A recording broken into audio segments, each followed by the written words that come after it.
Periodic പീരീഡിലാണ് നോട്ടോകോഡായി കാണപ്പെടുന്നത്. Adult ജീവി ആകുന്ന സമയത്ത് ഈ നോട്ടോകോഡിന് എന്ത് സംഭവിക്കുന്നു, അത് എന്ത് സ്ട്രക്ചറായിട്ട് മാറുന്നു എന്നതിന്റെ അടിസ്ഥാനത്തിൽ മൂന്നായിട്ടാണ് ഡിവൈഡ് ചെയ്തിരിക്കുന്നത്. യൂറോകോഡേറ്റ്സ്, സെഫാലോകോഡേറ്റ്സ് ആൻഡ് വെർട്ടിബ്രേറ്റ. യൂറോകോഡേറ്റ്, സെഫാലോകോഡേറ്റ് ആൻഡ് വെർട്ടിബ്രേറ്റ പരീക്ഷയ്ക്ക് ചോദിക്കുന്ന ഏറ്റവും പ്രധാനപ്പെട്ട ഒരു ഭാഗമാണ്. നമുക്ക് ഓരോന്നും എന്താണെന്ന് നോക്കാം. യൂറോകോഡേറ്റ അല്ലെങ്കിൽ ട്യൂണിക്കേറ്റ എന്നാണ് അറിയപ്പെടുന്നത്. ഈ യൂറോകോഡേറ്റ്, സെഫാലോകോഡേറ്റ് പ്രോട്ടോകോഡേറ്റ്സുകൾ എന്നാണ് വിളിക്കുന്നത്. പ്രോട്ടോകോഡേറ്റ്സ് മീൻസ് ലോവർ ആയിട്ടുള്ള കോഡേറ്റ്സുകളാണ്. ബോത്ത് ആർ മറൈൻ ആണ്. പിന്നെയോ യൂറോകോഡേറ്റ്സ്, യൂറോ മീൻസ് ടെയിൽ എന്നാണ് അർത്ഥം. ഈ നോട്ടോകോഡ് എന്ന് പറയുന്നത് ലാർവൽ സ്റ്റേജില് ടെയിലില് മാത്രമായിരിക്കും കാണപ്പെടുന്നത്. പിന്നീട് ജീവി വളരുന്നതനുസരിച്ച് ഈ ടെയിൽ റീജിയൻ ഇതിൽ നിന്ന് നഷ്ടപ്പെട്ടു പോകുന്നു അല്ലെ. അതിനുശേഷം ഉണ്ടാകുന്ന അഡൽട്ടില് എന്തില്ല, ഈ നോട്ടോകോഡ് കാണപ്പെടുന്നില്ല. അപ്പൊ notochord seen only in larval tail അല്ലെ. അഡൽട്ട് ആകുമ്പോഴോ ആ നോട്ടോകോഡ് ഇല്ല. അത്തരത്തിലുള്ള ജീവിവർഗങ്ങളാണ് യൂറോകോഡേറ്റ്സിൽ വരുന്നത്. ഇപ്പൊ യൂറോകോഡേറ്റ്സിൽ notochord seen only in larval tail. Example ആണ് അസിഡിയ, സാൽപ, ഡോളിയോണം. അപ്പൊ ഇവരുടെ പേര് പഠിക്കണം. അസിഡിയ, സാൽപ, ഡോളിയോണം ഇവര് യൂറോകോഡേറ്റ്സിന് എക്സാമ്പിൾ ആണ്, അല്ലെങ്കിൽ ടൂണിക്കേറ്റ. രണ്ടാമത്തത് സെഫാലോകോഡേറ്റ. Cephalo means head. അതായത് നോട്ടോകോഡ് ഇവര് പ്രോട്ടോകോഡേറ്റ്സുകൾ തന്നെയാണ്, ലോവർ ആയിട്ടുള്ളതാണ്, മറൈൻ ആണ്. പിന്നെയോ ഇവരുടെ നോട്ടോകോഡ് കാണപ്പെടുന്നത് ഹെഡ് റീജിയൻ തൊട്ട് ടെയിൽ റീജിയൻ വരെയുണ്ട്. Extend from head to tail or anterior to posterior. ഇവിടെയാണെങ്കിൽ ലാർവൽ സ്റ്റേജിലും ടെയിലും മാത്രമേ ഉള്ളൂ എന്ന് പറഞ്ഞു. ഇവിടെ ഹെഡ് തൊട്ട് ടെയിൽ വരെ കാണപ്പെടുന്നുണ്ട്. പിന്നെയോ which persistent throughout its life. ഇപ്പൊ ലാർവൽ സ്റ്റേജ് കഴിഞ്ഞ് അഡൽട്ട് ആകുമ്പോൾ ഇവിടെ നഷ്ടപ്പെടുന്നില്ല, ജീവിതകാലം മുഴുവൻ നോട്ടോകോഡായിട്ട് തന്നെ കാണപ്പെടുന്നു.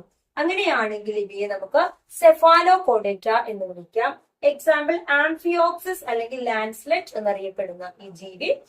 ഇത് രണ്ടുമാണ് പ്രോട്ടോകോഡേറ്റ്സിൽ വരുന്നത്. ഇപ്പൊ യൂറോകോഡേറ്റ്സിൽ കോഡേറ്റ notochord seen only in larval stage and സെഫാലോകോഡേറ്റിന് notochord seen from head to tail region and persistent throughout its life.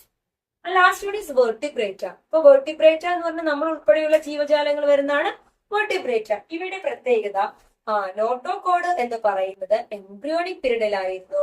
Adult ജീവിയായിട്ട് മാറുമ്പോൾ ഈ നോട്ടോകോഡ് റീപ്ലേസ് ചെയ്തിട്ട് അവിടെ വെർട്ടിബ്രൽ കോളം ആയിട്ട് മാറുന്നു എങ്കിൽ അത്തരം ജീവികളാണ് വെർട്ടിബ്രേറ്റ എന്ന് പറയുന്നത്. അപ്പൊ notochord in embryonic period is replaced by vertebral column.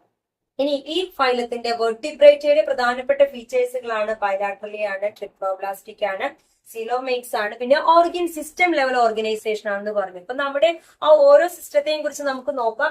അതിലെ ഈ നെർവസ് സിസ്റ്റം എന്ന് പറയുന്നത് നമ്മുടെ ഡോഴ്സൽ ഹോളോ നെർവ് കോഡ് ഉണ്ടായിരുന്നു എന്ന് പറഞ്ഞു അല്ലെ, നോട്ടോകോഡ് പോലെ തന്നെ. ഈ ഹോളോ നെർവ് കോഡ് പിന്നീട് എന്ത് ചെയ്യുന്നു, ബ്രെയിൻ ആൻഡ് സ്പൈനൽ കോഡ് എന്നറിയപ്പെടുന്ന സ്ട്രക്ചറുകളായിട്ട് ഡെവലപ്ഡ് നെർവസ് സിസ്റ്റം ആയിട്ട് മാറുകയാണ്.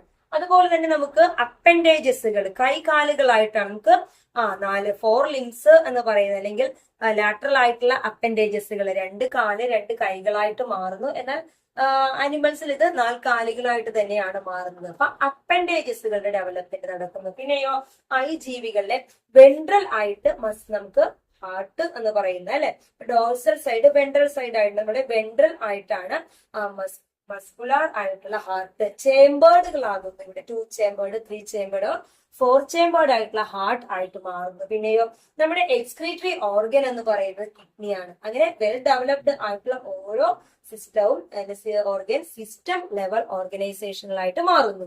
ഇനി നമുക്ക് ഫൈലം വെർട്ടിബ്രേറ്റയുടെ ക്ലാസിഫിക്കേഷൻസുകൾ പഠിക്കാം.